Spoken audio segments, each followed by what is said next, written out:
Welcome to our Bear Valley Younique LifeGroup study. I hope you've watched the Session 1 teaching video and done the table talk discussions with your group. If not, go back to our webpage, click the lifeunique.com/primer and watch Session 1, then come back here. This study is truly life-changing, and by the end of these 6 sessions, we hope you will have a clear picture of God's story, your own story within God's story, and God's dream for your life.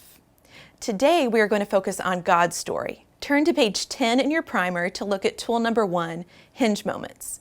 A hinge moment is an event or short period of time that changes the trajectory of the story. These hinge moments usually come as high points or hard times. So on your own or with your group, take about 7 minutes to brainstorm the hinge moments of the Bible. Hinge moments are moments of great victory or rejoicing for God or His people. Hard times are moments of great failure or grief for God or His people. Some hinge moments may be bittersweet, and you can put them in either category. Now, these lists don't have to be perfect. We'll prune them out later. But go ahead and pause the video now to create your hinge moments lists.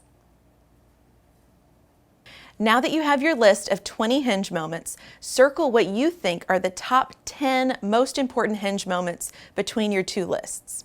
Now, the high points and hard times don't have to be equal, so you could choose 6 high points and 4 hard times. Pause the video to do this now. Now turn to page 11 in your primer for tool number 2, the timeline tool. You'll use this timeline to organize the top 10 hinge moments of the Bible. First, rate how high you think each of the high points was on a scale of 1 to 10. Then rate how hard each of the hard times was on a scale from -1 to -10. Then chart the story of the Bible by drawing a vertical line representing each hinge moment onto the timeline in chronological order. Start each line on the midline, then extend the line up or down according to the rating you gave that hinge moment. Then label each hinge moment on the timeline. And when you're done, your timeline should look something like the timeline examples that we've included in your book. You can also go to pages 21 and 22 and see life story examples. Note that these are actually for session 2, your story, but the same style is used. Pause now to take 5 minutes to complete your timeline. Now you are going to break your timeline into chapters. Looking at your timeline, find 2 to 4 breakpoints where a new season or chapter to the story begins. Draw a dashed line vertically to break up each point. So take about 3 minutes and then you will be done with your timeline. This brings us to tool number 3, the discovery grid. This will help you and your group think more deeply through some of the most important aspects of each chapter in the story. You will fill out as much of the grid together with your group as time allows, but you can also complete anything remaining at home. So the vertical lines you drew on your timeline divide the Bible story into chapters. You will take each section between the lines and come up with a simple label to write in the bottom of the dark gray cells at the top of the grid. I say to write this in the bottom because a little later you're going to come up with a more creative title to write in the top of that dark gray box. So leave a little room.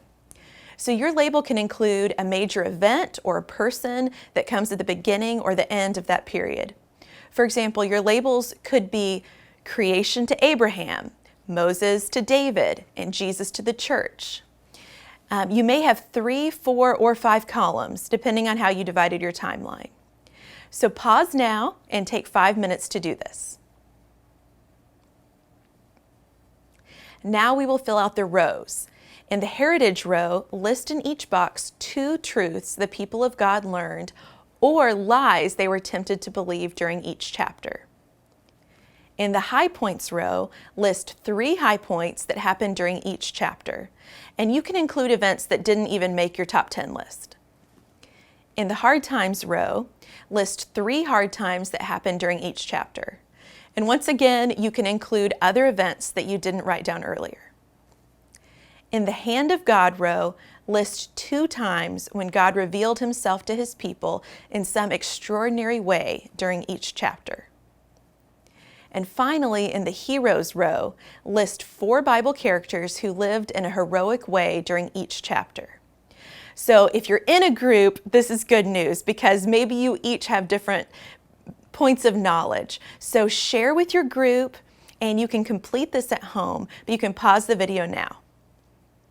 Now, finally, to complete your grid, brainstorm creative titles for each chapter and write them in the top of each gray box. So we often break down the Bible into these sections: creation, fall, redemption, and restoration. And I know it's tempting to use those titles, but try to think of something that is a little more creative and meaningful to you or your group. So pause again to take 5 minutes to do this now. Woo, you did it! Isn't it so helpful to see God's story laid out in a timeline and grid like this? I hope this gives you a clearer picture of God's plan for humanity and His faithfulness and grace through all the years. And remember today's big thought, that most people have experienced God's story, but few have interpreted it. Even fewer can articulate God's story in a way that makes sense of their own story. And I hope that today's session helped you dive into deeper understanding of God's story. And next week, you'll be ready to make sense of your own story in light of God's story. Here's a final thought that you can fill in your book. The way you tell God's story has a lot to do with the way you think about your own story. So take a few minutes with your group to debrief that thought and today's training exercise. And then anything you haven't finished or want to tweak, you can do so at home this week and bring back to the group to share next week. There are also questions on page 13 for you to reflect upon now or at home to share with your group next week. We look forward to seeing you back next week for Session 2, Your Story.